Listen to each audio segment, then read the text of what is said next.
తప్పు.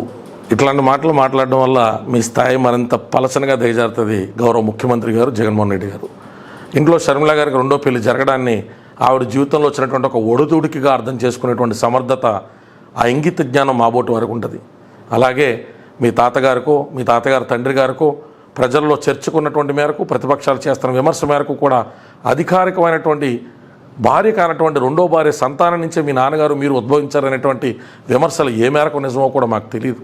కానీ అట్లాంటి వ్యాఖ్యలు చేసి కూడా చనిపోయినటువంటి ఆ తల్లి పురుట్నొప్పులు, ప్రసవ వేదన పడుతూ ఆ భర్తకి భార్యగా ఇల్లాలుగా ఉంటూ మీ తండ్రి గారికో లేకపోతే మీ తాతగారికో జన్మనిచ్చినటువంటి వ్యక్తి గురించి మీ కుసంస్కారం కోసం మేము తీసుకొచ్చి మాట్లాడదలుచుకోవాలా?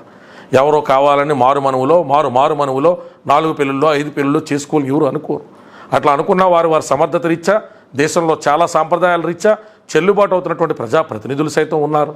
ఇక్కడ మనం మాట్లాడుకోవాల్సినటువంటి అంశం వల్ల ఏ మహిళకైనా అతని ద్వారా అన్యాయం జరిగిందని మీ వద్దకో మీ మద్దతుదారుల వద్దకో ప్రజాక్షేత్రంలోనో ప్రజాబాహుల్యంలోనో వచ్చి చెప్తే ఆ అన్యాయానికి సంబంధించి మీరు ఖచ్చితంగా ప్రజాప్రతినిధి కాబట్టి దాని గురించి విమర్శ చేయండి.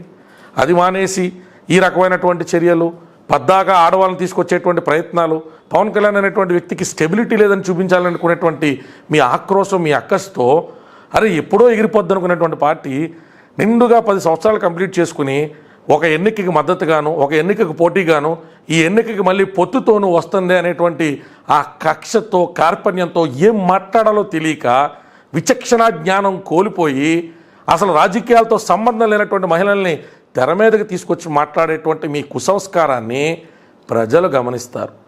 మహిళలను ఆట వస్తువులుగా, ఆట బొమ్మల్లా చూసేది, రాజకీయపరమైనటువంటి వస్తువులుగా ప్రజల ముందు చూపించేది కేవలం మీకున్నటువంటి అల్పమైన బుద్ధి మాత్రమే. దయచేసి రాజకీయాలను హుందాతనంగా చేసేటువంటి ప్రయత్నం చేయండి.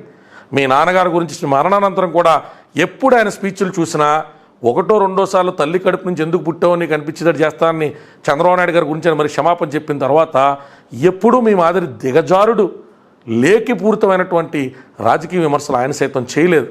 కనీసం మీ నాన్నగారి పాత వీడియోలైనా సాక్షి దగ్గర ఉంటాయి కాబట్టి అవైనా చూసుకుని కాస్త ఇంగిత జ్ఞానంతో రాజకీయ విమర్శలు చేస్తూ, కాస్త ఇంగిత జ్ఞానంతో మీరు చేసిన పనులకి మీరు కన్ఫైన్ అవుతూ మీరు ఓటు అడగాలని చెప్పి మనస్ఫూర్తిగా ఆంధ్రప్రదేశ్ పౌరుడిగా కోరుకుంటూ, తెలంగాణలో స్థిర నివాసం ఉన్నటువంటి వ్యక్తిగా, ఆంధ్రాలో సైతం నా తల్లిదండ్రులు స్థిర నివాసం ఉన్నటువంటి వ్యక్తిగా నేను మీకు విన్నవించుకుంటూ సెలవు తీసుకుంటానండి.